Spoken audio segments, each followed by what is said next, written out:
Ndoromso. Memi fie imam na teka kula. Komi yan sigi bagate. Neta dongote me nebe min do akakuketala. Imam na tefla ne tien fola tere. Nere ko enjate mina ko grand sœur. Amana kuma fo ka taka sing to to ba la je ba soro tiente. On dun dame tien fore de. Jeli te malo me te narabe washide. Tien kuma ayrat ka doni kun fa kuma be galoi. Ah iyere gal jatimne. Iyere gi sigi gi miri ka ko geta jatimne. Fem damne galontige. Mo to ko la bandone. Mo on to la bandone tien. Gi nyama ja ko fa. Che. Otona jatu be midi. Jatu. Jatu. Jatu kota. Ani ndeni nkoni. Mba vile atin lamine, mba vile atin lamine. Ntado ale de furu wan tado. Jatu. Mbega nale. Otona yima ne kuma kamede. Na me ne me barallo. Niki wele mi ni kan yere faga. Ya fumo njotalo. Aywa mina ta encore ke mamne musofi. Ikulo bala kone. Kati ko rega dum mamne musofi. Yere kone yo ekibeti ko rega mamne musofi na fo musoti yere bulu. Yere fana sa. Ha? Be mun fiye jatu.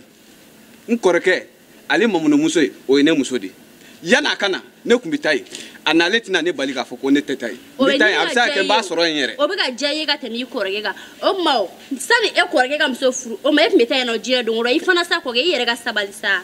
Jia dungora metan ko rega mamne so fere na fo musoti yere bulu yere gi miro ko $1. Jatu ifana yere so akilda ko ya famwa.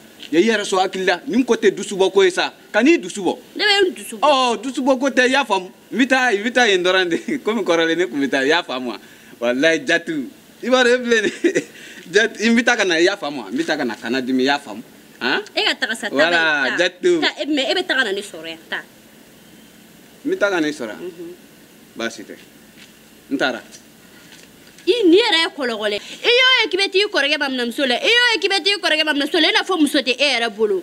Ha ni yere kologole ya ngabe nyo.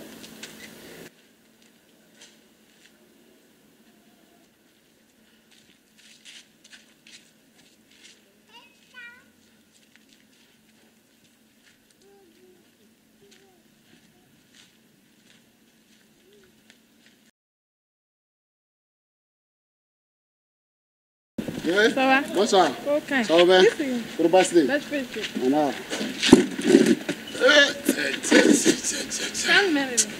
Tiens, quand vous êtes, tiens, tu l'es kakala.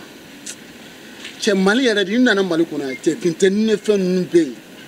Alors quand on a dugula ndeo. Même baraga tu as dugula. Tu as dugula. Nega baraku yemoya. Anku ye donjo. Do ça baraga tu as dugula. Anku mbe so faga de ke e kongo kono.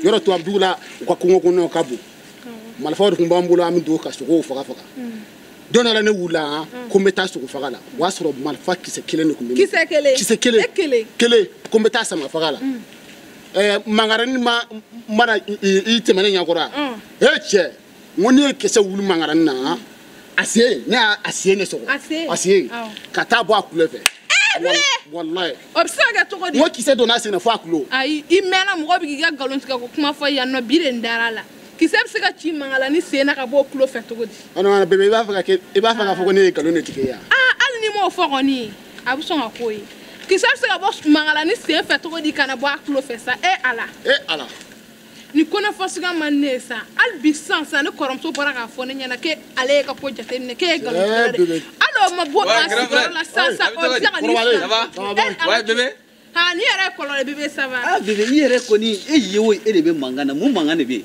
iga ko rega galon tigala yere de en ala chene ko le ne ko rega galon na fara ne sigla no gale ko ale fana te na te to fo de la galon tigala ala ngan ko dabla ayi bébé amasoma ne ko rega galon tigala ay galon dimen ko gale to tuba dugula kale ko meso faga de kale de la mangala n faga ko kisa do no se fe ka bo kulo fe en ala chale en fo fote ate dala sa bébé ne ko rega wallahi de pa wolola ni ama dil kan galo ya nyana ama galo tiga de ayi chien ere de fo adela kan ni histoire ni fani ibara keto kan mangala ni faga wa soro mangala ni kumbe ga kulo de ngene na se o kise wuli wati mina wa soro tega kumbe kulo la donc ayi sen soko ka soro ga boni kulo do yi akera tini funa karo ere no te